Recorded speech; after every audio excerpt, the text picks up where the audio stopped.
सतगुरु गुरु हरगोबिंद साहब महाराज कृपा करन जो लड़ीवार कथा है, इहदे नाल सच्चे पातशाह महाराज जी का जो अज का इतिहासक दिहाड़ा है उनकी भी आपां सांझ पाउणी है।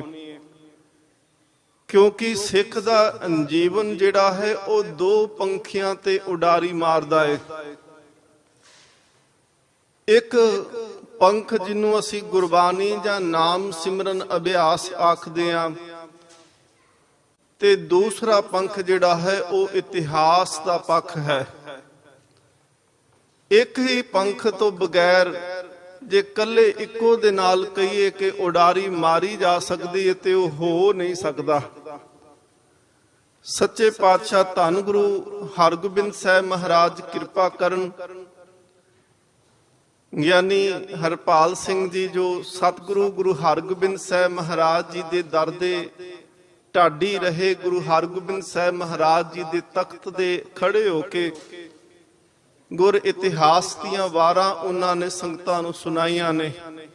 सो मन दे विच इह चाओ हुंदा है कि धन गुरु हरगोबिंद साहब महाराज मीरी पीरी दे मालक भाई गुरदास साहब जी आखदे पए ने, दल भंजन गुर सूरमा वड जोधा बहु पर उपकारी।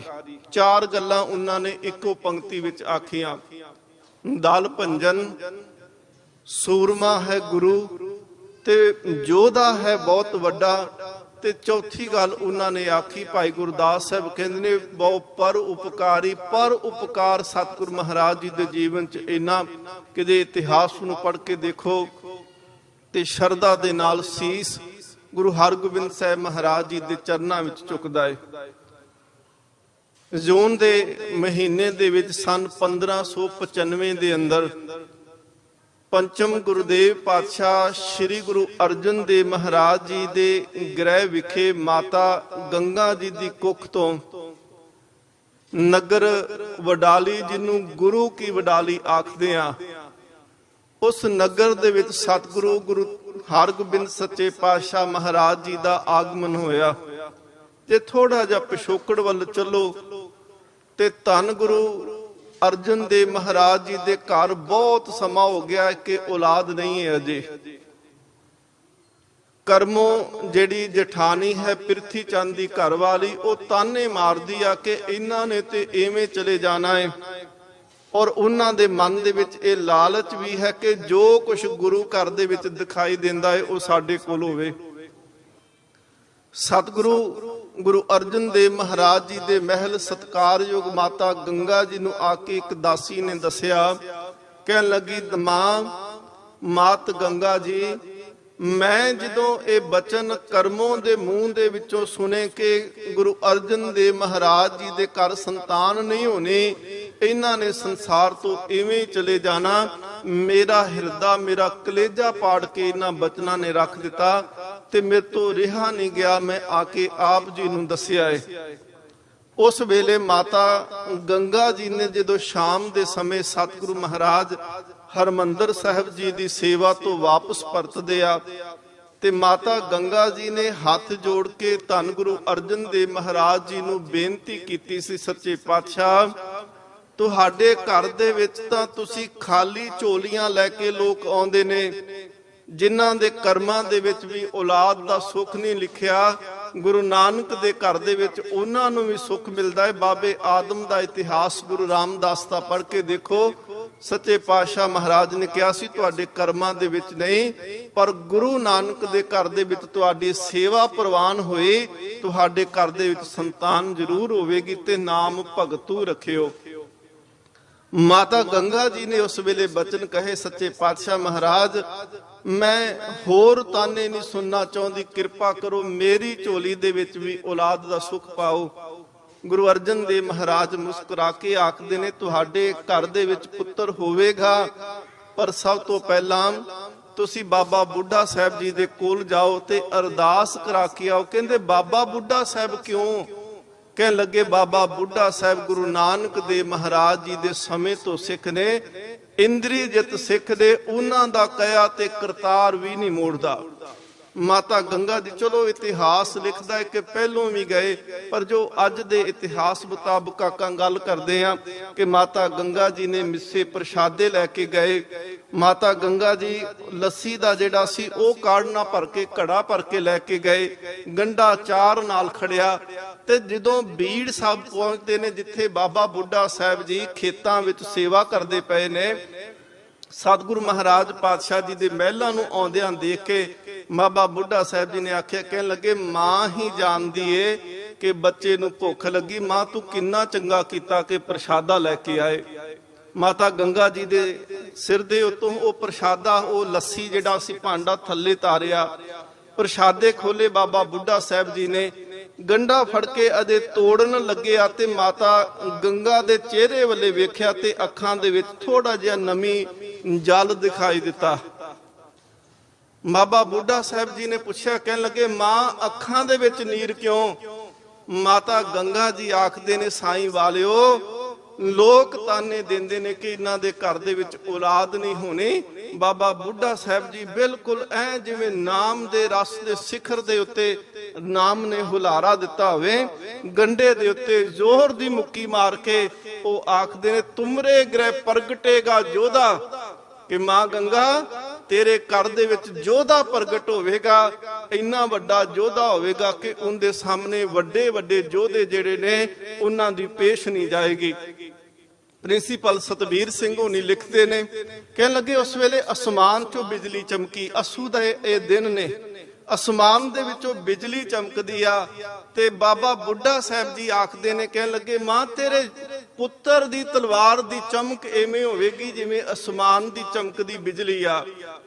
ਪੁੱਤਰ ਦੀ ਚਮਕ, ਤੇਰੀ ਤਲਵਾਰ ਪੁੱਤਰ ਦੀ ਚਮਕ ਐਵੇਂ ਜਿਵੇਂ ਅਸਮਾਨ 'ਚ ਬਿਜਲੀ ਚਮਕਦੀ ਆ ਤੇ ਲੋਕਾਂ ਦੀਆਂ ਅੱਖਾਂ ਚੁੰਧਿਆ ਜਾਂਦੀਆਂ ਨੇ। ਤੇਰੇ ਪੁੱਤਰ ਦੀ ਸ਼ਮਸ਼ੀਰ ਦੇ ਅੱਗੇ ਜ਼ੁਲਮ ਕਰਨ ਵਾਲਿਆਂ ਦੀਆਂ ਵੀ ਅੱਖਾਂ ਚੁੰਧਿਆ ਜਾਇਆ ਕਰਨਗੀਆਂ। ਸਮਾਂ ਆਇਆ, ਸਤਿਗੁਰੂ ਮਹਾਰਾਜ ਪਾਤਸ਼ਾਹ ਨੇ ਗੁਰੂ ਕੇ ਮਹਿਲ ਅੰਮ੍ਰਿਤਸਰ ਤੋਂ ਆਪਣਾ ਰਿਹਾਇਸ਼ ਜਿਹੜੀ ਸੀ ਉਹ ਵਡਾਲੀ ਨਗਰ ਵਿੱਚ ਕੀਤੀ। ਜਿਦਨ ਸਤਿਗੁਰੂ ਮਹਾਰਾਜ ਜੀ ਦਾ ਪ੍ਰਕਾਸ਼ ਹੁੰਦਾ ਹੈ, ਸਨ 1595 ਜੂਨ ਦਾ ਮਹੀਨਾ, ਤੇ ਬਾਬਾ ਬੁੱਢਾ ਸਾਹਿਬ ਜੀ ਨੂੰ ਸੱਦਿਆ ਗਿਆ। ਹੁਣ ਬਾਬਾ ਬੁੱਢਾ ਸਾਹਿਬ ਜੀ ਨੂੰ ਬਾਲਕ ਚਕਾਇਆ ਗਿਆ ਔਰ ਗੁਰੂ ਅਰਜਨ ਦੇਵ ਮਹਾਰਾਜ ਇਹ ਪੁੱਤਰ ਦੇ ਆਗਮਨ ਦਾ ਜਿਹੜਾ ਹੈ ਇਹ ਇਤਿਹਾਸ ਨੂੰ ਸ਼ਬਦ ਦੇ ਵਿੱਚ ਮਹਾਰਾਜ ਦਰਜ ਕਰਦੇ ਨੇ। ਦਸੀ ਮਾਸੀ ਜੰਮਿਆ ਪੂਤ ਭਗਤ ਗੋਬਿੰਦ ਕਾ। ਸਤਿਗੁਰੂ ਮਹਾਰਾਜ ਪਾਤਸ਼ਾਹ ਕਹਿੰਦੇ ਨੇ, ਵਧੀ ਵੇਲ ਬਹੁ ਪੀੜੀ ਚਾਲੀ, ਧਰਮ ਕਲਾ ਹਰ ਬੰਦ ਬਹਾਲੀ। ਸਤਿਗੁਰੂ ਮਹਾਰਾਜ ਆਖਦੇ ਨੇ ਕਿ ਗੁੱਜੀ ਛੰਨੀ ਨਾਹੀ ਬਾਤ, ਗੁਰੂ ਨਾਨਕ ਤੁਠਾ ਕੀਨੀ ਦਾਤ। ਤੇ ਬਾਬਾ ਬੁੱਢਾ ਸਾਹਿਬ ਜੀ ਨੇ ਬਾਲਕ ਨੂੰ ਜਦੋਂ ਚੁੱਕਿਆ ਤੇ ਗੁਰੂ ਅਰਜਨ ਦੇਵ ਮਹਾਰਾਜ ਆਖਦੇ ਨੇ, ਬਾਬਾ ਜੀ ਬਾਲਕ ਦਾ ਨਾਮ ਕੀ ਰੱਖਣਾ? ਤੇ ਬਾਬਾ ਬੁੱਢਾ ਸਾਹਿਬ ਜੀ ਆਖਦੇ ਨੇ, ਮੇਰਾ ਹਰ ਗੋਬਿੰਦ। ਉਹਨਾਂ ਨੇ ਨਾਮ ਰੱਖਿਆ। ਦੇਖੋ, ਪਹਿਲੀ ਅਰਦਾਸ ਕਰਦੇ ਨੇ ਜਨਮ ਵਾਸਤੇ, ਫਿਰ ਨਾਮ ਰੱਖਦੇ ਆ।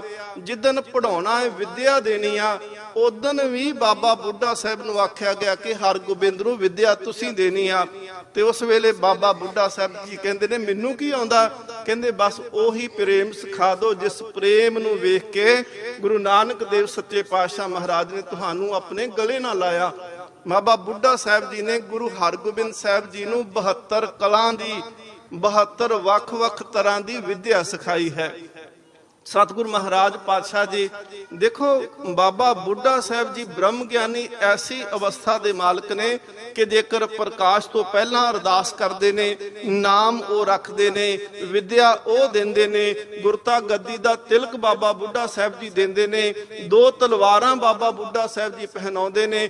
ਅਕਾਲ ਤਖਤ ਜਿੰਦਾ ਅੱਜ ਇਤਿਹਾਸਿਕ ਦਿਹਾੜਾ ਹੈ। ਬਾਬਾ ਬੁੱਢਾ ਸਾਹਿਬ ਜੀ ਤਖਤ ਦੀ ਸਿਰਜਣਾ ਕਰਕੇ ਸਤਿਗੁਰੂ ਮਹਾਰਾਜ ਨੂੰ ਸੁਭਾਏਮਾਨ ਕਰਦੇ ਆ, ਪਰ ਕਦੀ ਵੀ ਨਹੀਂ ਆਖਿਆ ਕਿ ਸੱਚੇ ਪਾਤਸ਼ਾਹ ਮਹਾਰਾਜ ਆ ਸਾਰਾ ਕੁਝ ਮੈਂ ਕੀਤਾ।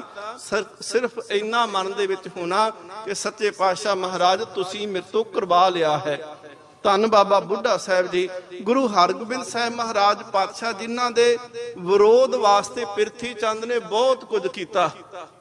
ਉਹ ਚਾਹੁੰਦਾ ਸੀ ਕਿ ਸਭ ਤੋਂ ਪਹਿਲਾਂ ਤਾਂ ਇਹ ਕਿ ਅਰਜਨ ਦੇਵ ਦੇ ਘਰ ਔਲਾਦ ਨਾ ਹੁੰਦੀ ਤੇ ਚੰਗਾ, ਪਰ ਜੇ ਹੁਣ ਹੋ ਗਈ ਆ ਤੇ ਇਹਨੂੰ ਖਤਮ ਕਿਵੇਂ ਕਰਨਾ? ਸਭ ਤੋਂ ਪਹਿਲਾਂ ਫੱਤੋ ਦਾਈ, ਉਹਨੂੰ ਕਿਹਾ ਗਿਆ ਕਿ ਤੂੰ ਜ਼ਹਿਰ ਕਿਸੇ ਤਰੀਕੇ ਨਾਲ ਇਸ ਬਾਲਕ ਨੂੰ ਦੇ। ਉਹਨੇ ਦੁੱਧ ਤੇ ਜ਼ਹਿਰ ਲਾ ਕੇ ਦੇਣ ਦੀ ਕੋਸ਼ਿਸ਼ ਕੀਤੀ, ਪਰ ਉਸੇ ਜ਼ਹਿਰ ਦੇ ਅਕੜਾਅ ਨਾਲ ਉਸ ਦਾਈ ਦੀ ਮੌਤ ਹੋਈ। ਉਸ ਤੋਂ ਬਾਅਦ ਵਿੱਚ ਖਡਾਵਾ ਬ੍ਰਾਹਮਣ ਜਿਹੜਾ ਸੀ ਉਹਨੂੰ ਕਿਹਾ ਕਿ ਤੂੰ ਜ਼ਹਿਰ ਦੇ ਦੇ ਹਰਗੋਬਿੰਦ ਬੱਚੇ ਨੂੰ। ਉਦੋਂ ਸਤਿਗੁਰੂ ਮਹਾਰਾਜ ਜੀ ਨੂੰ ਜ਼ਹਿਰ ਦੇਣ ਲੱਗਾ। ਬਾਲਕ ਹਰਗੋਬਿੰਦ ਉਹਨਾਂ ਦਹੀਂ ਨਹੀਂ ਖਾਦਾ, ਉਹ ਦਹੀਂ ਥੱਲੇ ਡੁੱਲਦਾ ਤੇ ਕੁੱਤਾ ਉਹ ਦਹੀਂ ਖਾ ਗਿਆ, ਕੁੱਤੇ ਦੀ ਮੌਤ ਹੁੰਦੀ ਆ। ਬ੍ਰਾਹਮਣ ਇੰਨਾ ਕੁ ਡਰ ਗਿਆ, ਘਰੇ ਜਾ ਕੇ ਸੂਲ ਉੱਠਿਆ ਤੇ ਉਸ ਸੂਲ ਦੇ ਕਰਕੇ ਉਸ ਬ੍ਰਾਹਮਣ ਦੀ ਮੌਤ ਹੋਈ। ਦੁਸ਼ਟ ਬ੍ਰਾਹਮਣ ਮੂਆ ਹੋਏ ਕਿ ਸੂਲ, ਲੇਪ ਨਾ ਲਾਗੋ ਤਿਲਕਾ ਮੂਲ, ਦੁਸ਼ਟ ਬ੍ਰਾਹਮਣ ਮੂਆ ਹੋਏ ਕਿ ਸੂਲ। ਸੱਚੇ ਪਾਤਸ਼ਾਹ ਮਹਾਰਾਜ ਨੂੰ ਮਾਰਨ ਵਾਸਤੇ ਸੁਪੇਰੇ ਨੂੰ ਕਿਹਾ ਗਿਆ, ਉਹਨੇ ਜ਼ਹਿਰੀਲਾ ਸੱਪ ਛੱਡਿਆ। ਗੁਰੂ ਹਰਗੋਬਿੰਦ ਸਾਹਿਬ ਮਹਾਰਾਜ ਨੇ ਸੱਪ ਨੂੰ ਪਟਕਾ ਕੇ ਮਾਰਿਆ ਤੇ ਸੱਪ ਮਾਰਿਆ ਗਿਆ। ਉੱਥੇ ਇੱਕ ਬੱਚੇ ਦੇ ਰਾਹੀਂ ਜ਼ਹਿਰ ਦੇਣ ਦੀ ਕੋਸ਼ਿਸ਼ ਕੀਤੀ, ਪਰ ਜਦੋਂ ਹੀਲੇ ਵਸੀਲਾ ਕੋਈ ਨਾ ਚੱਲਿਆ ਤੇ ਗੁਰੂ ਅਰਜਨ ਦੇਵ ਮਹਾਰਾਜ ਪਾਤਸ਼ਾਹ ਜੀ ਦੇ ਖਿਲਾਫ ਪ੍ਰਿਥੀ ਚੰਦ ਨੇ ਸਰਕਾਰੇ ਦਰਬਾਰੇ ਜਿਹੜਾ ਸੀ ਬਹੁਤ ਕੁਝ ਕਹਿਣਾ ਸ਼ੁਰੂ ਕੀਤਾ, ਚੁਗਲੀਆਂ ਕਰਨੀਆਂ ਸ਼ੁਰੂ ਕੀਤੀਆਂ। ਇੱਥੋਂ ਤੱਕ ਕਿ ਸੁਰਬੀ ਖਾਨ ਨੂੰ ਪੈਸੇ ਦਿੱਤੇ, ਉਹ ਫੌਜ ਲੈ ਕੇ ਆਇਆ, ਪਰ ਉਹ ਬਿਆਸ ਟੱਪਦਿਆਂ ਆਪਸ ਵਿੱਚ ਲੜੇ ਤੇ ਉਹ ਸੁਰਬੀ ਖਾਨ ਦੀ ਮੌਤ ਹੋਈ। ਸੁਲਹੀ ਖਾਨ ਨੂੰ ਲੈ ਕੇ ਆਇਆ ਹੇਰ ਪਿੰਡ, ਆਪਣੇ ਸਹੁਰਿਆਂ ਦੇ ਪਿੰਡ ਉਹਨੇ ਪੱਠੇ ਲਾਏ ਸੀ ਪ੍ਰਿਥੀ ਚੰਦ ਨੇ, ਉਹ ਪੱਠੇ ਦਿਖਾਉਣ ਵਾਸਤੇ ਲੈ ਕੇ ਗਿਆ। ਉਹ ਅੱਗ ਨੂੰ ਦੇਖ ਕੇ ਘੋੜਾ ਡਰਿਆ, ਦੌੜਿਆ, ਪੈਰ ਜਿਹੜਾ ਸੀ ਰਕਾਬ ਸੁਲਹੀ ਖਾਨ ਦਾ ਅੜ ਗਿਆ ਤੇ ਸੁਲਹੀ ਖਾਨ ਨਾਪਾਕ ਮੌਤ ਦੇ ਨਾਲ ਪੱਠੇ ਦੇ ਵਿੱਚ ਸੜ ਕੇ ਉਹਦੀ ਮੌਤ ਹੁੰਦੀ ਆ।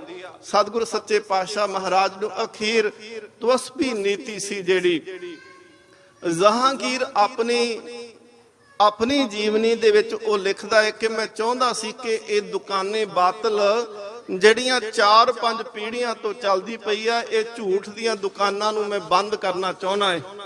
ਉਹਨੇ ਆਪਣੀ ਜੀਵਨੀ ਦੇ ਵਿੱਚ ਲਿਖਿਆ ਤੇ ਸਤਿਗੁਰੂ ਸੱਚੇ ਪਾਤਸ਼ਾਹ ਮਹਾਰਾਜ ਉੱਤੇ ਇਲਜ਼ਾਮ ਕੀ ਲਾਇਆ ਗਿਆ?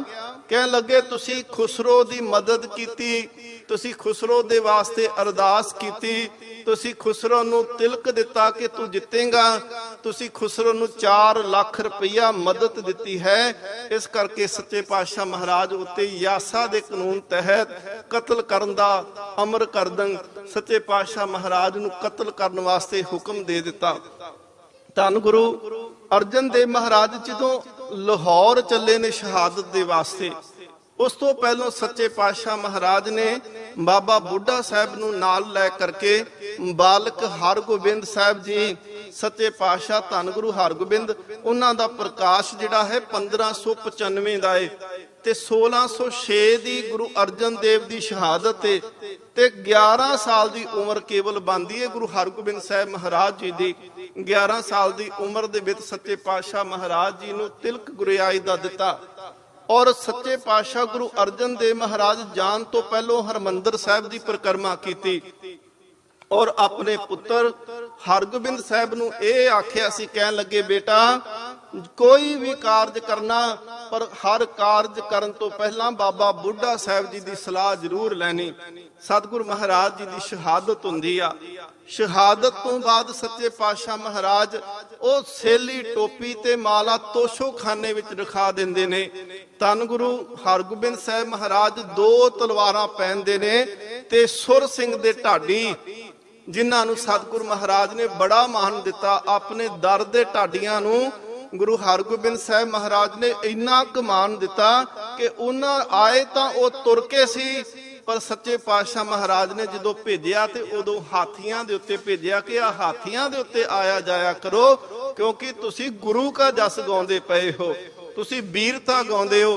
ਤੇ ਸਤਿਗੁਰੂ ਸੱਚੇ ਪਾਤਸ਼ਾਹ ਗੁਰੂ ਹਰਗੋਬਿੰਦ ਸਾਹਿਬ ਮਹਾਰਾਜ ਜੀ ਦੀ ਕਿਰਪਾ ਕੱਲੇ ਉਦੋਂ ਹੀ ਨਹੀਂ ਕਿ ਗੁਰੂ ਸਾਹਿਬ ਆਪਣੇ ਢਾਡੀਆਂ ਨੂੰ ਹਾਥੀਆਂ ਤੇ ਭੇਜਦੇ ਹੋਵਨ, ਅੱਜ ਵੀ ਸੱਚੇ ਪਾਤਸ਼ਾਹ ਮਹਾਰਾਜ ਗਿਆਨੀ ਹਰਪਾਲ ਸਿੰਘ ਬੈਠੇ ਆ, ਹੋਰ ਅਣਗਿਣਤ ਢਾਡੀ ਜਿਨ੍ਹਾਂ ਨੂੰ ਗੁਰੂ ਹਰਗੋਬਿੰਦ ਸਾਹਿਬ ਮਹਾਰਾਜ ਨੇ ਹਾਥੀਆਂ ਦੀ ਥਾਂ ਤੇ ਹੁਣ ਜਹਾਜ਼ਾਂ ਦੇ ਉੱਤੇ ਚੜਾਇਆ ਹੋਇਆ ਹੈ। ਸੱਚੇ ਪਾਤਸ਼ਾਹ ਮਹਾਰਾਜ ਜੀ ਦੇ ਦਰ ਦੇ ਉੱਤੇ ਖੜੇ ਹੋ ਕੇ ਦੋਨੋਂ ਢਾਡੀ ਨੱਥਾ ਤੇ ਅਬਦੁੱਲਾ ਉਹਨਾਂ ਨੇ ਵਾਰ ਗਾਈ, ਕਹਿਣ ਲੱਗੇ 2 ਤਲਵਾਰਾਂ ਬੱਧੀਆਂ, ਇੱਕ ਮੀਰੀ ਦੀ, ਇੱਕ ਪੀਰ ਦੀ, ਇੱਕ ਅਜਮਤ ਦੀ, ਇੱਕ ਰਾਜ ਦੀ, ਇੱਕ ਰਾਖੀ ਕਰੇ ਵਜ਼ੀਰ ਦੀ।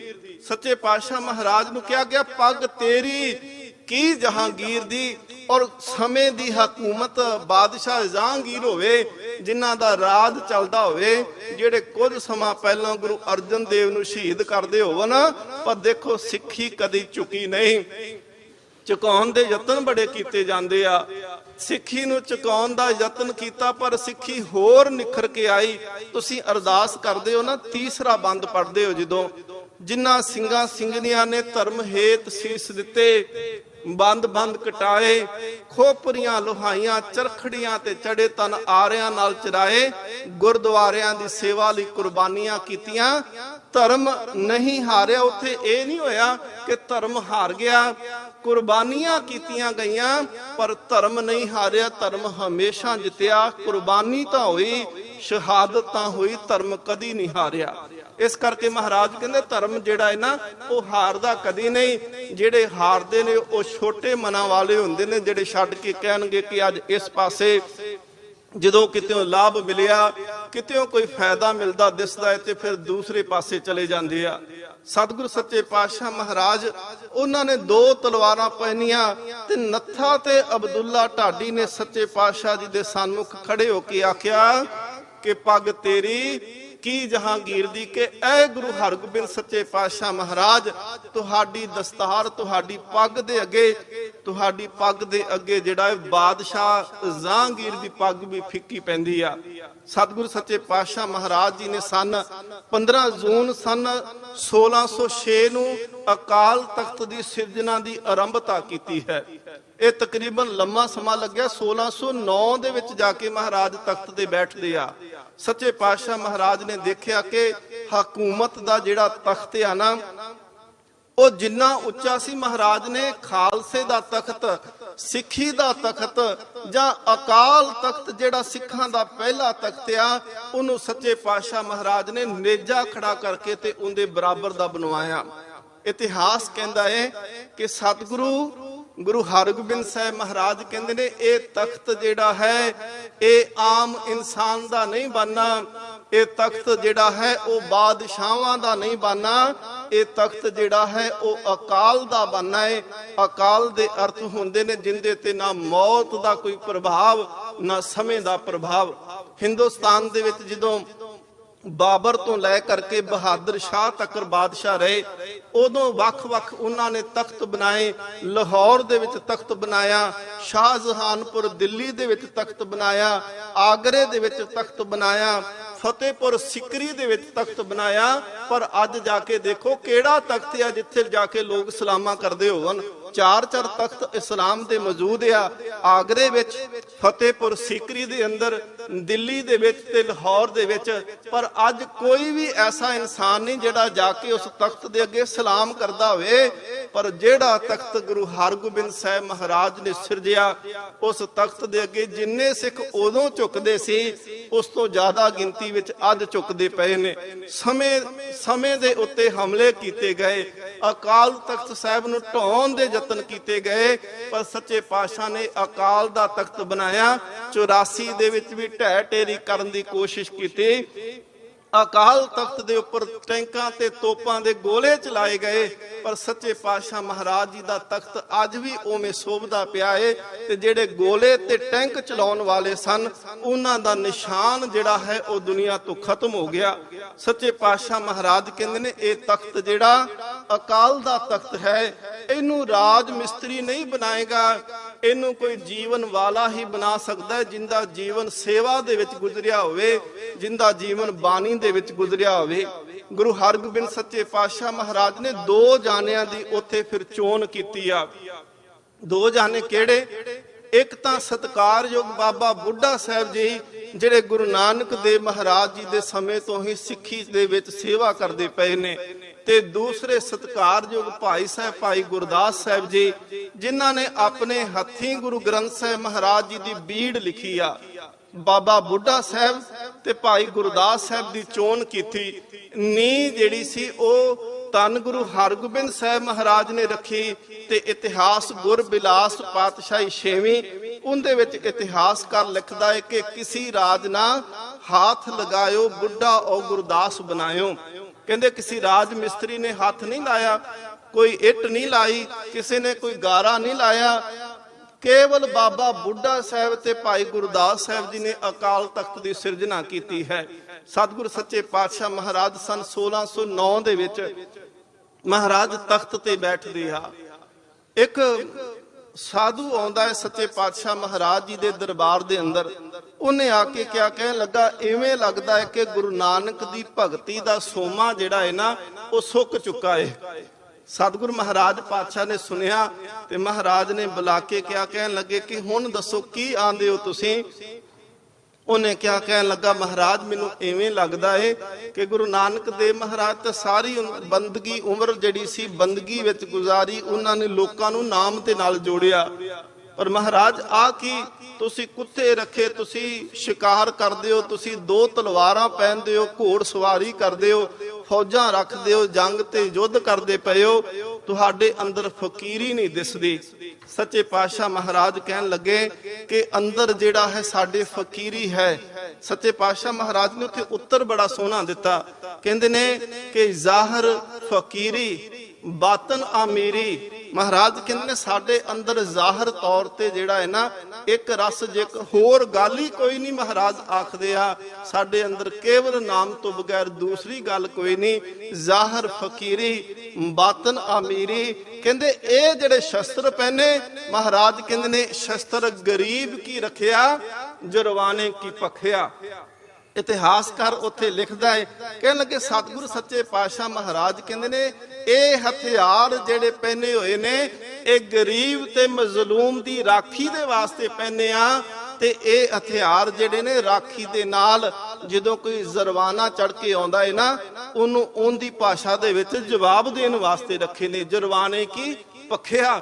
ਸੱਚੇ ਪਾਤਸ਼ਾਹ ਮਹਾਰਾਜ ਜੀ ਦੀ ਇਹ ਗੱਲ ਸੁਣ ਕੇ ਉਹ ਫਕੀਰ ਆਖਦਾ, ਕਹਿੰਦਾ ਇਹ ਗੱਲ ਮੇਰੇ ਮਨ ਭਾਵਤੀ ਹੈ। ਸੱਚੇ ਪਾਤਸ਼ਾਹ ਮਹਾਰਾਜ ਕਹਿੰਦੇ ਗੁਰੂ ਨਾਨਕ ਨੇ ਫਕੀਰੀ ਨਹੀਂ ਛੋਡੀ, ਉਹਨਾਂ ਨੇ ਸੰਸਾਰ ਨਹੀਂ ਛੋਡਿਆ। ਉਹ ਤੇ ਅੰਦਰ ਆਤਮੇ ਬਾਣੀ ਦੇ ਨਾਲ ਜੁੜੇ ਤੇ ਉਹਨਾਂ ਨੇ ਜੋੜਨ ਦਾ ਯਤਨ ਕੀਤਾ। ਸੱਚੇ ਪਾਤਸ਼ਾਹ ਮਹਾਰਾਜ ਤਖਤ ਤੇ ਬੈਠੇ। ਤਖਤ ਤੇ ਬੈਠ ਕੇ ਧੰਨ ਗੁਰੂ ਹਰਗੋਬਿੰਦ ਸਾਹਿਬ ਮਹਾਰਾਜ ਨੇ ਸੰਗਤ ਨੂੰ ਇਹ ਗੱਲ ਆਖੀ, ਕਹਿਣ ਲੱਗੇ ਹੁਣ ਘੋੜੇ ਭੇਟਾ ਦੇ ਵਿੱਚ ਲੈ ਕੇ ਆਇਆ ਕਰੋ, ਹੁਣ ਹਥਿਆਰ ਭੇਟਾ ਦੇ ਵਿੱਚ ਲੈ ਕੇ ਆਇਆ ਕਰੋ, ਹੁਣ ਨੌਜਵਾਨ ਆਪਣੇ ਆਪ ਨੂੰ ਗੁਰੂ ਅੱਗੇ ਭੇਟ ਕਰੋ ਤਾਂ ਕਿ ਅਸੀਂ ਜ਼ੁਲਮ ਦਾ ਟਾਕਰਾ ਕਰਨਾ ਹੈ, ਉਹਦੇ ਵਾਸਤੇ ਫੌਜ ਤਿਆਰ ਕਰ ਸਕੀਏ। ਮਹਾਰਾਜ ਨੇ ਹੁਕਮ ਕਰ ਦਿੱਤਾ। ਸੱਚੇ ਪਾਤਸ਼ਾਹ ਮਹਾਰਾਜ ਆਖਦੇ ਨੇ ਕਿ ਅੱਜ ਤੋਂ ਬਾਅਦ ਸਿੱਖਾਂ ਨੇ ਲੜਨਾ ਨਹੀਂ ਆਪਸ ਦੇ ਵਿੱਚ। ਇਹ ਵੈਸੇ ਰਹਿਤਨਾਮੇ ਜਦੋਂ ਪੜੋ ਤੇ ਉਹਦੇ ਚ ਗੁਰੂ ਗੋਬਿੰਦ ਸਿੰਘ ਮਹਾਰਾਜ ਆਖਦੇ ਆ ਕਿ ਸਿੱਖ ਸਿੱਖ ਦੇ ਨਾਲ ਲੜੇ ਨਾ, ਜੇ ਲੜਾਈ ਹੋਵੇ ਤੇ ਸ਼ਾਮ ਤੱਕ ਸੁਲਾ ਕਰੇ, ਜੇ ਸ਼ਾਮ ਤੱਕ ਸੁਲਾ ਨਹੀਂ ਕਰਦਾ ਤੇ ਉਹ ਸਿੱਖ ਤਨਖਾਹੀਆ। ਇਹ ਰਹਿਤਨਾਮੇ ਨੇ। ਸਤਿਗੁਰੂ ਗੁਰੂ ਹਰਗੋਬਿੰਦ ਸਾਹਿਬ ਮਹਾਰਾਜ ਉਹਨਾਂ ਨੇ ਆਖਿਆ, ਕਹਿਣ ਲੱਗੇ ਕਿ ਸਿੱਖ ਝਗੜਾ ਨਾ ਕਰਨ, ਜੇ ਝਗੜਾ ਕੀਤਾ ਤੇ ਸਰਕਾਰੇ ਦਰਬਾਰੇ ਨਹੀਂ ਜਾਣਾ, ਆਪਣਾ ਝਗੜਾ ਜਿਹੜਾ ਹੈ ਉਹ ਅਕਾਲ ਤਖਤ ਤੇ ਲੈ ਕੇ ਆਇਓ, ਇੱਥੇ ਉਹਦੇ ਫੈਸਲੇ ਕੀਤੇ ਜਾਣਗੇ। ਇਸੇ ਤਰ੍ਹਾਂ ਹੋਇਆ। ਸਿੱਖਾਂ ਨੇ ਆਪਣੀਆਂ ਜਵਾਨੀਆਂ ਗੁਰੂ ਹਰਗੋਬਿੰਦ ਸਾਹਿਬ ਨੂੰ ਭੇਟ ਕੀਤੀਆਂ। ਸੱਚੇ ਪਾਤਸ਼ਾਹ ਮਹਾਰਾਜ ਨੂੰ ਹਥਿਆਰ ਭੇਟ ਕੀਤੇ, ਮਹਾਰਾਜ ਜੀ ਨੂੰ ਘੋੜੇ ਭੇਟ ਕੀਤੇ ਗਏ। ਸਤਿਗੁਰੂ ਗੁਰੂ ਹਰਗੋਬਿੰਦ ਸਾਹਿਬ ਮਹਾਰਾਜ ਨੇ ਫੌਜ ਤਿਆਰ ਕੀਤੀ। 4 ਜੰਗਾਂ ਜਿਹੜੀਆਂ ਸੀ ਪ੍ਰਮੁੱਖ ਗਿਣੀਆਂ ਜਾਂਦੀਆਂ ਨੇ। ਮਹਾਰਾਜ ਸੱਚੇ ਪਾਤਸ਼ਾਹ ਨੇ 4 ਜੰਗਾਂ ਲੜੀਆਂ ਤੇ 4 ਜੰਗਾਂ ਦੇ ਵਿੱਚ ਗੁਰੂ ਹਰਗੋਬਿੰਦ ਸਾਹਿਬ ਮਹਾਰਾਜ ਜੀ ਦੀ ਜਿੱਤ ਹੁੰਦੀ ਆ। ਸੱਚੇ ਪਾਤਸ਼ਾਹ ਮਹਾਰਾਜ ਮੀਰੀ ਤੇ ਪੀਰੀ ਦੇ ਸਿਧਾਂਤ ਨੂੰ ਕਦੀ ਨਹੀਂ ਤੋੜਿਆ। ਮਹਾਰਾਜ ਸੱਚੇ ਪਾਤਸ਼ਾਹ ਕਾਲੇ ਖਾਨ ਦੇ ਨਾਲ ਲੜਦੇ ਪਏ ਨੇ ਸ਼੍ਰੀ ਹਰਗੋਬਿੰਦਪੁਰ ਸਾਹਿਬ ਵਿਖੇ ਤੇ ਸੱਚੇ ਪਾਤਸ਼ਾਹ ਮਹਾਰਾਜ ਜੀ ਦੀ ਮੀਰੀ ਦੀ ਤਲਵਾਰ ਟੁੱਟੀ। ਮਹਾਰਾਜ ਨੇ ਪੀਰੀ ਦੀ ਤਲਵਾਰ ਨਹੀਂ ਕੱਢੀ। ਕਾਲੇ ਖਾਨ ਨੂੰ ਇੰਨਾ ਮਹਾਰਾਜ ਜੀ ਦੇ ਬਾਹਾਂ ਵਿੱਚ ਜ਼ੋਰ ਸੀ, 7.5 ਫੁੱਟ ਕੱਟ। ਸਤਿਗੁਰ ਸੱਚੇ ਪਾਤਸ਼ਾਹ ਦਾ 8 ਮਨ ਪੱਕਾ ਭਾਰ, ਘੋੜਾ ਬਹੁਤਾ ਦੇਰ ਸਤਿਗੁਰ ਮਹਾਰਾਜ ਥੱਲੇ ਨਹੀਂ ਸੀ ਕੱਢਦਾ। ਸਤਿਗੁਰ ਮਹਾਰਾਜ ਗੁਰੂ ਹਰਗੋਬਿੰਦ ਵੱਡ ਜੋਧਾ ਬੋ ਪਰਉਪਕਾਰੀ ਸਤਿਗੁਰੂ ਨੇ ਕਾਲੇ ਖਾਨ ਨੂੰ ਚੁੱਕ ਕੇ ਉੱਤੋਂ ਜ਼ਮੀਨ ਤੇ ਮਾਰਿਆ ਤੇ ਉਹਦਾ ਸਿਰ ਐਵੇਂ ਪਾੜ ਕੇ ਖੁੱਲ ਗਿਆ ਜਿਵੇਂ ਮੱਖਣ ਵਾਲਾ ਘੜਾ ਪਾੜ ਜਾਂਦਾ ਹੈ। ਸੱਚੇ ਪਾਤਸ਼ਾਹ ਮਹਾਰਾਜ ਪਰਉਪਕਾਰੀ ਇੰਨੇ ਆ ਕਿ ਜੰਗ ਦੇ ਮੈਦਾਨ ਦੇ ਵਿੱਚ ਵੀ ਪੈਂਦੇ ਖਾਨ ਨੂੰ ਮਹਾਰਾਜ ਆਪਣੀ ਢਾਲ ਕਰਕੇ ਅੰਤਮ ਸਮੇਂ ਉਹਨੂੰ ਕਹਿੰਦੇ ਨੇ ਕਿ ਖੁਦਾ ਨੂੰ ਯਾਦ ਕਰ। ਸੱਚੇ ਪਾਤਸ਼ਾਹ ਦਿਆਲੂ ਇੰਨੇ ਨੇ ਕਿ ਮਾਤਾ ਸੁਲੱਖਣੀ ਜੇਕਰ ਆਉਂਦੀ ਹੈ ਮਹਾਰਾਜ ਨਾ ਨਾਮ ਮੇਰਾ ਸੁਲੱਖਣੀ, ਪਿੰਡ ਮੇਰਾ ਚੱਬੇ ਅਫਲ, ਜਾਂਦੀ ਨੂੰ ਕੋਈ ਤਾਂ ਫਲ ਲੱਗੇ। ਮਹਾਰਾਜ ਨੇ ਵਾਪਸ ਮੋੜਤਾ, ਕਰਮਾਂ 'ਚ ਨਹੀਂ। ਫਿਰ ਕਾਗਜ਼ ਤੇ ਕਲਮ ਲੈ ਕੇ ਆਏ। ਮਹਾਰਾਜ ਜੇ ਕਰਮ ਤੁਸੀਂ ਲਿਖਣੇ ਸੀ, ਜੇ ਪਹਿਲੋਂ ਨਹੀਂ ਲਿਖੇ ਤੇ ਆ ਲੋ ਹੁਣ ਲਿਖ ਦੋ। ਸੱਚੇ ਪਾਤਸ਼ਾਹ ਮਹਾਰਾਜ ਨੂੰ ਇੱਕ ਪੁੱਤ ਮੰਗਦੀ ਪਈ ਸੀ ਤੇ ਧੰਨ ਗੁਰੂ ਹਰਗੋਬਿੰਦ ਸਾਹਿਬ ਮਹਾਰਾਜ ਨੇ 7 ਪੁੱਤਰਾਂ ਦੀ ਦਾਤ ਦਿੱਤੀ। ਇਹ ਗੁਰੂ ਹਰਗੋਬਿੰਦ ਸਾਹਿਬ ਮਹਾਰਾਜ ਜੀ ਦਾ ਸੁਭਾਅ ਕਿ ਥੋੜਾ ਮੰਗੋ ਉਹ ਬਹੁਤਾ ਦੇ ਦਿੰਦਾ ਹੈ। ਸੱਚੇ ਪਾਤਸ਼ਾਹ ਮਹਾਰਾਜ ਜੀ ਦੇ ਸੁਭਾਅ, ਮਹਾਰਾਜ ਦੇਖੋ ਰੇਸ਼ਮ ਦੇ ਕੱਪੜੇ ਪਹਿਨਦੇ ਆ, ਪਰ ਮਾਤਾ ਭਾਗ ਭਰੀ ਜੰਮੂ ਕਸ਼ਮੀਰ ਦੇ ਵਿੱਚ ਉਹਨੇ ਖੱਦਰ ਦਾ ਚੋਲਾ ਬਣਾਇਆ ਤੇ ਅੱਖਾਂ ਤੋਂ ਦਿਸਦਾ ਨਹੀਂ ਸੀ ਕੋਈ ਵੀ। ਕਹਿੰਦੀ ਮਹਾਰਾਜ ਲੈ ਕੇ ਕਿਵੇਂ ਆਵਾਂ? ਗੁਰੂ ਹਰਗੋਬਿੰਦ ਸੱਚੇ ਪਾਤਸ਼ਾਹ ਮਹਾਰਾਜ ਆਪ ਕਸ਼ਮੀਰ ਚਲੇ ਗਏ ਤੇ ਉਸ ਮਾਈ ਦੇ ਕੋਲੋਂ ਚੋਲਾ ਲੈ ਕੇ ਆਏ। ਵੱਡ ਜੋਧਾ ਬਹੁ ਪਰਉਪਕਾਰੀ ਸਤਿਗੁਰੂ। ਅੱਜ ਸੱਚੇ ਪਾਤਸ਼ਾਹ ਧੰਨ ਗੁਰੂ ਹਰਗੋਬਿੰਦ ਸਾਹਿਬ ਮਹਾਰਾਜ ਜੀ ਦਾ ਅਕਾਲ ਤਖਤ ਸਾਹਿਬ ਦੀ ਸਿਰਜਣਾ ਦਿਵਸ ਹੈ। ਇਤਿਹਾਸ ਪੜੋ। ਗੁਰੂ ਸਾਹਿਬ ਦੇ ਜਿਹੜੇ ਦਿਹਾੜੇ ਆਉਂਦੇ ਨੇ ਉਹ ਹੈ ਪ੍ਰਕਾਸ਼ ਦਿਹਾੜਾ, ਜਾਂ ਆਉਂਦਾ ਹੈ ਗੁਰਤਾ ਗੱਦੀ ਦਿਵਸ, ਜਾਂ ਆਉਂਦਾ ਹੈ ਸ਼ਹੀਦੀ ਜਾਂ ਜੋਤੀ ਜੋਤ ਦਿਵਸ। ਪਰ ਧੰਨ ਗੁਰੂ ਹਰਗੋਬਿੰਦ ਸਾਹਿਬ ਮਹਾਰਾਜ ਜੀ ਦੇ ਸਭ ਤੋਂ ਜ਼ਿਆਦਾ ਦਿਹਾੜੇ ਮਨਾਏ ਜਾਂਦੇ ਨੇ। ਸਤਿਗੁਰੂ ਮਹਾਰਾਜ ਜੀ ਦਾ ਪ੍ਰਕਾਸ਼ ਦਿਵਸ ਮਨਾਇਆ ਜਾਂਦਾ ਹੈ, ਮੀਰੀ ਪੀਰੀ ਦਿਵਸ ਮਨਾਇਆ ਜਾਂਦਾ ਹੈ, ਸੱਚੇ ਪਾਤਸ਼ਾਹ ਮਹਾਰਾਜ ਜੀ ਦਾ ਅਕਾਲ ਤਖਤ ਸਿਰਜਣਾ ਦਿਵਸ ਮਨਾਇਆ ਜਾਂਦਾ ਹੈ, ਸਤਿਗੁਰੂ ਸੱਚੇ ਪਾਤਸ਼ਾਹ ਮਹਾਰਾਜ ਜੀ ਦਾ ਬੰਦੀ ਛੋੜ ਦਿਵਸ ਮਨਾਇਆ ਜਾਂਦਾ ਹੈ, ਸੱਚੇ ਪਾਤਸ਼ਾਹ ਮਹਾਰਾਜ ਜੀ ਦਾ ਜੋਤੀ ਜੋਤ ਪੁਰਬ ਮਨਾਉਂਦੇ ਆ। ਸੱਚੇ ਪਾਤਸ਼ਾਹ ਧੰਨ ਗੁਰੂ ਹਰਗੋਬਿੰਦ ਸਾਹਿਬ ਮਹਾਰਾਜ ਉਹਨਾਂ ਦੇ ਇਸ ਅੱਜ ਦੇ ਜੋ ਇਤਿਹਾਸਿਕ ਦਿਹਾੜਾ ਹੈ ਕਿ ਅੱਜ ਸੱਚੇ ਪਾਤਸ਼ਾਹ ਮਹਾਰਾਜ ਅੱਜ ਦੇ ਦਿਨ ਅਕਾਲ ਤਖਤ ਦੀ ਸਿਰਜਣਾ ਕਰਕੇ ਉਸ ਤਖਤ ਤੇ ਬਿਰਾਜਮਾਨ ਹੋਏ ਤੇ ਸਿੱਖਾਂ ਨੂੰ ਹਮੇਸ਼ਾ ਉਸ ਤਖਤ ਦੇ ਨਾਲ ਜੋੜ ਦਿੱਤਾ ਜਿਸ ਤਖਤ ਨੇ ਰਹਿੰਦੀ ਦੁਨੀਆ ਤੱਕ ਰਹਿਣਾ ਹੈ।